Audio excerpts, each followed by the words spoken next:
Hello lovelies, welcome back and welcome to the beginning of a new era on the channel. Don't mind what my hair is doing. I'm really not sure what this whole piece is doing or where it's going. I think if I recut my bangs and fix the dye, it'll be fun. But anyways, I did a little poll. It might have just been a community post, to be honest. I'm not sure, I don't remember. Asking if you guys would like to see some true crime, internet mysteries, stuff like that covered as longer videos on the channel, and got a lot of yeses. And honestly, I was gonna do it anyways because this is my channel, but I'm so excited to finally be doing these and actually recording them and everything, because I've had so many cases and so many things that I just want to talk about and I just haven't gotten around to it. So I hope you guys like these as much as I enjoy putting them together. Don't mind if I keep looking down. My script is right below the camera, and I really should have read it before I started filming, so that I wouldn't be looking down as much, but I didn't think that far in advance. This was not the original plan for the first video, but this case has had a chokehold on me lately. I have done hours upon hours of research for this video, and there's still so many unanswered questions, but this one was just kind of insane to me, so I had to start with it. I also apologize for my the fact that I haven't really been posting anything on YouTube lately. I've just been so busy. We've been filming music videos. I've been hanging out with my friends, my partner. I've had a lot of big decisions come up. Just a lot going on. And I do think I'm going to start prioritizing filming the longer videos over shorts. But obviously I'm still going to be doing both because I enjoy doing both. Also, how do we feel about this lighting? I really like this lighting. I think the pink is a nice contrast to the blue walls and my blue hair, and I don't know.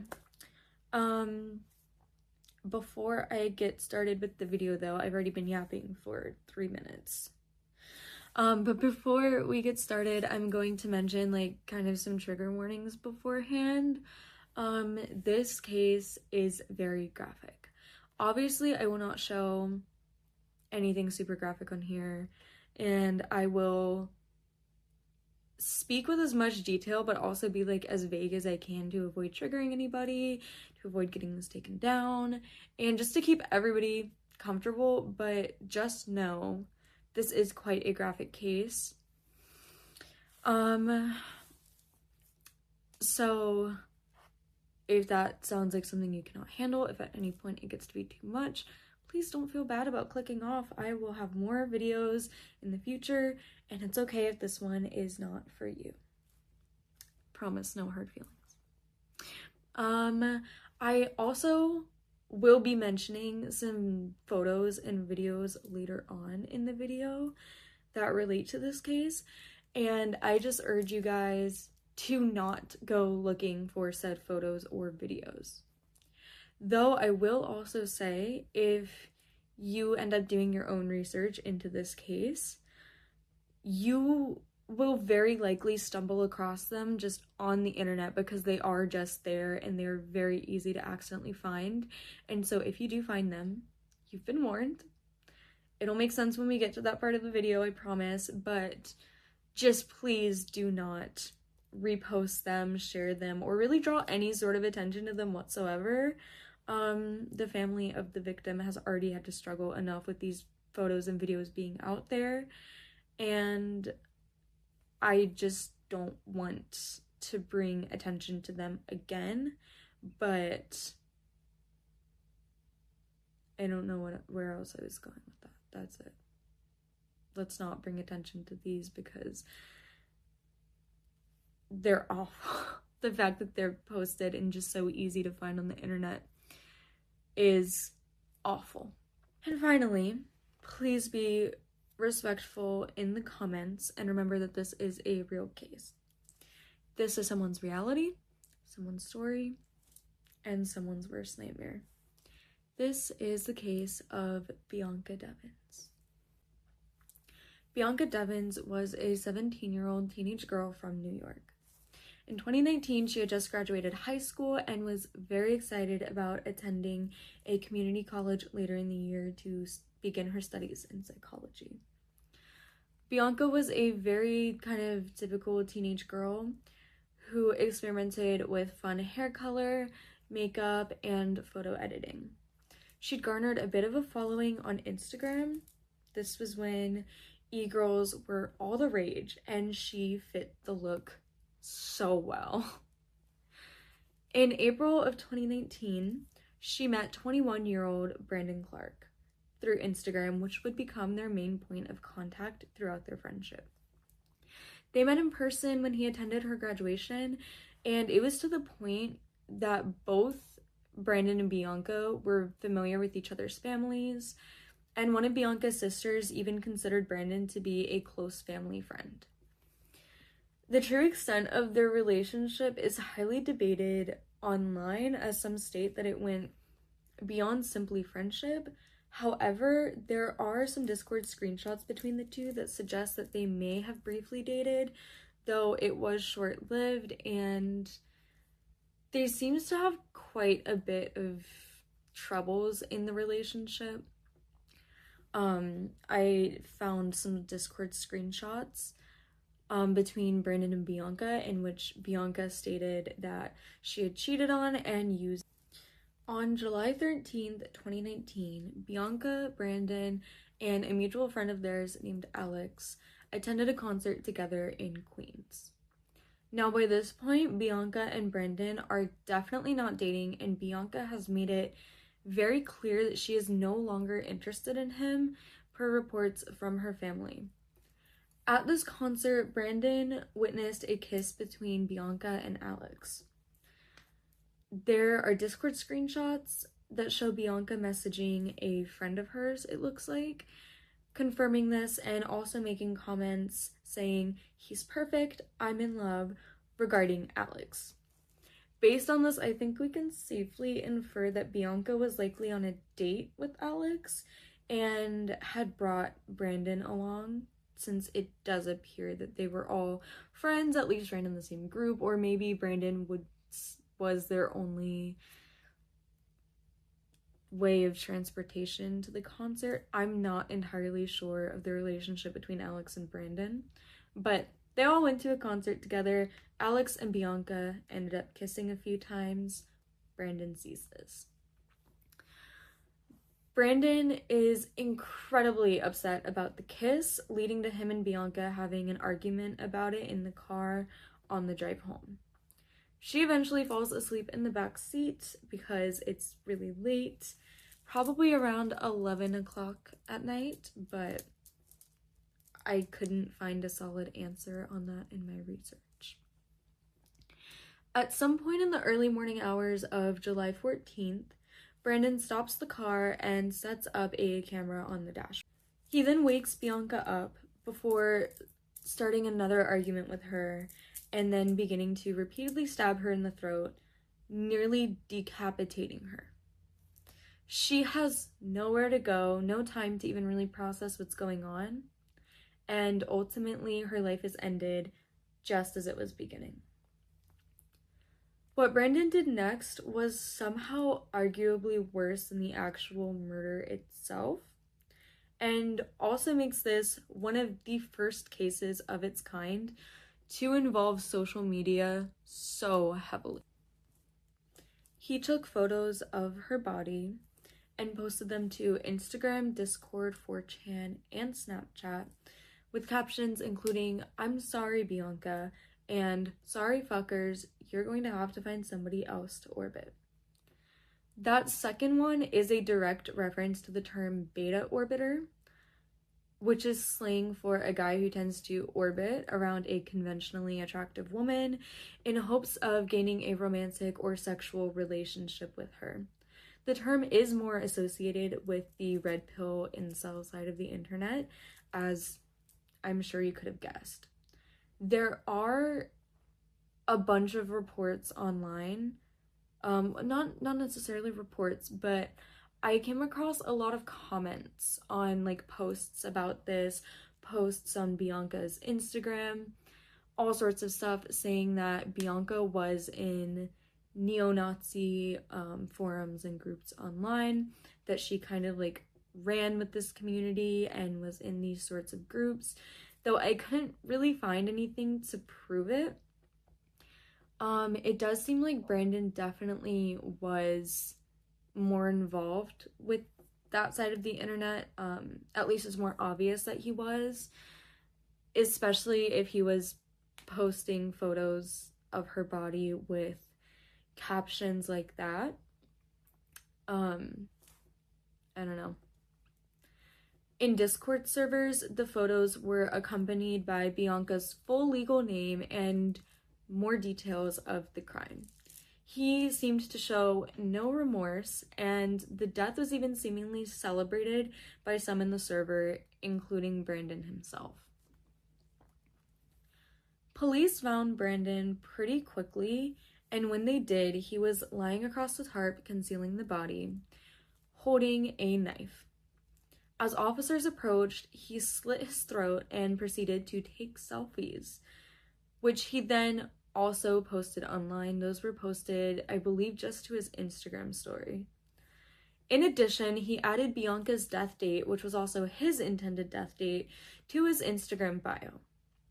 He was taken into custody and rushed into emergency surgery, saving his life and allowing him to be charged the very next day. He pled guilty in court, tried to retract his plea and was denied, and ultimately was sentenced to 25 years to life in prison on the charge of second-degree murder. While in prison, he continued bragging about the murder through handwritten notes given to other inmates, and had been caught with a makeshift weapon in his cell, further proving that he felt no remorse for his actions. One of the most awful parts about this case to me is that the photos online were in fact how Bianca's family and friends learned of her murder. Users reported that when trying to report the gruesome images, they were met with notifications that essentially said the photos did not violate Instagram's terms of service and ended up remaining on the site. The photos were shared and reshared tens of thousands of times, raising questions about the content moderation of social media sites, as well as highlighting the dangers of these guidelines going unenforced. This case was one of the first and possibly most publicized demonstrations of social media actively documenting a murder. The images stayed up for far too long. They shouldn't have been up there in the first place, but they stayed up for so long in such high numbers, and as I mentioned at the beginning of the video, they are still floating around online, and they are unfortunately very easy to stumble across. Bianca's mother said that they were still being DM'd to the family for years afterward, causing them all great emotional stress and trauma. Bianca's mother called for increased action to be taken on behalf of social media companies in regards to graphic content, eventually introducing Bianca's Law. This legislation states that all social media platforms with more than $10 million in revenue and over 100,000 monthly users would be required to establish an office dedicated to identifying and removing graphic and harmful content. In 2022, a version of this law was actually officially passed in New York. And the family also established a scholarship in Bianca's name for students pursuing psychology degrees to pay tribute to what she wanted to do with her life and the plans that she had for her future before her life was so abruptly ended. In addition, they hosted the B Gala to honor her memory, showcase her artwork, and raise money for that scholarship, which I think is so beautiful. I think it's a beautiful way to let her memory live on, to do like something really nice for her. Because I mean, from what I found, Bianca loved art and made quite a lot of it. So getting to like put up her artwork in this event that was, you know, in her name to raise money for the scholarship also in her name. I really think the family did a wonderful job at honoring her memory. Obviously, they did. Like, they know her better than I do, better than probably any of us. But I just think it's really beautiful that they did that. Before I end this video, I would like to mention, I kind of touched on this earlier, but there are some reports online of Bianca being a bad person, like especially with how she acted online. Please don't bring this up as a way of saying that she deserved what happened in any way whatsoever. I will just remove those comments. Regardless of any harmful things she may have said or done, she was human, she was flawed, and I feel like we have to remember that she was very young. She was only 17. She had mental health problems and found herself in awful situations. I don't think that makes her a bad person. And at the end of the day, she was a 17-year-old girl just hanging out with a guy that she trusted. He was the adult in the situation, not her. And there is no way to justify the ending that she ultimately received. I would love to hear your thoughts on this case. How much of a factor do you guys think social media played in this? Like, obviously it was like, you know, it was being actively documented on social media because all of the photos were being posted in real time. Which led to Brandon being caught so quickly. And I really think that, I mean, what was I saying? I